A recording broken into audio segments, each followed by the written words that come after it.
अच्छा, तो आज हम चर्चा कर रहे हैं मिश्रित नस्ल के कुत्तों पर, जिन्हें अक्सर प्यार से मॉन्ग्रिल या मट्स भी कहा जाता है। हाँ हाँ, मट्स। और हमारे पास कुछ दिलचस्प लेख भी हैं इस पर।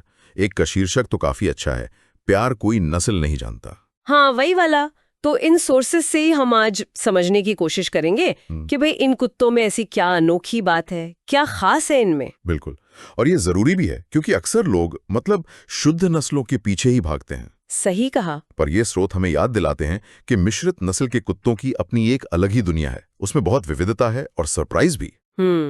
वो जो लेख है प्यार कोई नस्ल नहीं जानता, वो असल में यही कहता है कि कुत्ते की कीमत उसकी वंशावली से नहीं होती, बल्कि उसके स्वभाव से। हाँ, उसके स्वभाव और वो कितना अच्छा साथी बन सकता है उससे तय होती है। हाँ, और ये बात भी है कि सोर्सेज ये भी बताते हैं कि कैसे इन कुत्तों का कोई एक फिक्स्ड स्टैंडर्ड नहीं होता, और शायद यही उनकी सबसे बड़ी खूबी है।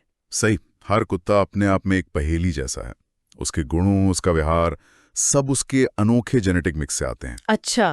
लेख में एक उदाहरण भी था, शायद एक कुत्ता था जिसमें जर्मन शेफर्ड जैसी अलर्टनेस थी ओके। और बीगल जैसी फ्रेंडलीनेस। तो दोनों का बड़ा अच्छा मेल था जो उसे एक बेहतरीन फैमिली पेट बनाता था। ये तो दिलचस्प है।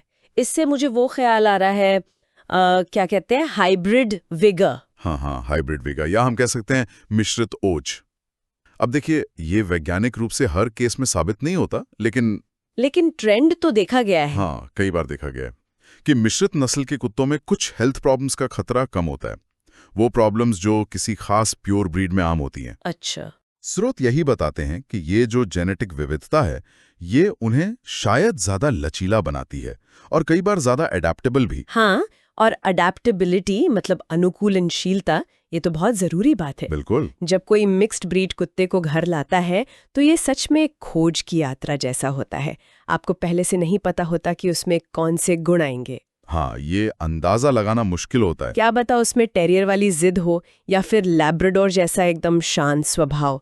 ये अनिश्चितता ही अपने आप में रोमांचक है। और स्रोत इसे एक पॉजिटिव चीज की तरह देखते हैं कि आप कुत्ते को उसकी नस्ल के स्टेरियोटाइप से नहीं जानते। हाँ, आप उसे उसके इंडिविजुअल कैरेक्टर के लिए जानते हैं, उसके लिए प्यार करते हैं। सही कहा। और वो प्यार कोई नस्ल नहीं जानता वाला लेख इसी पर जोर देता है।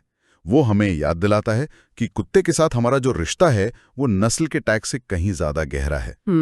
हालांकि एक बात और, स्रोत ये भी साफ करते हैं कि भाई मिश्रित नस्ल का ये मतलब नहीं कि उनकी जरूरतें कम होती हैं। हाँ, ये नहीं कि उन्हें ट्रेनिंग नहीं चाहिए। बिल्कुल, हर कुत्ते की तरह उन्हें भी ध्यान चाहिए, ट्रेनिंग चाहिए, देखभाल चाहिए।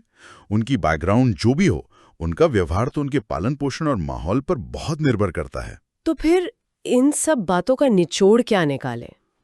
मुझे लगता है कि मेन मैसेज ये है कि ये कुत्ते हमें याद दिलाते हैं कि पर्सनालिटी और साथीपन ये किसी वंशावली के मोहताज नहीं है। हाँ, उनकी जो विविधता है, उनकी जो अनुकूलन क्षमता है, वही उन्हें यूनिक बनाती है। ये सिर्फ उनके दिखने या स्टाइल के बारे में नहीं है। नहीं, बिल्कुल नहीं।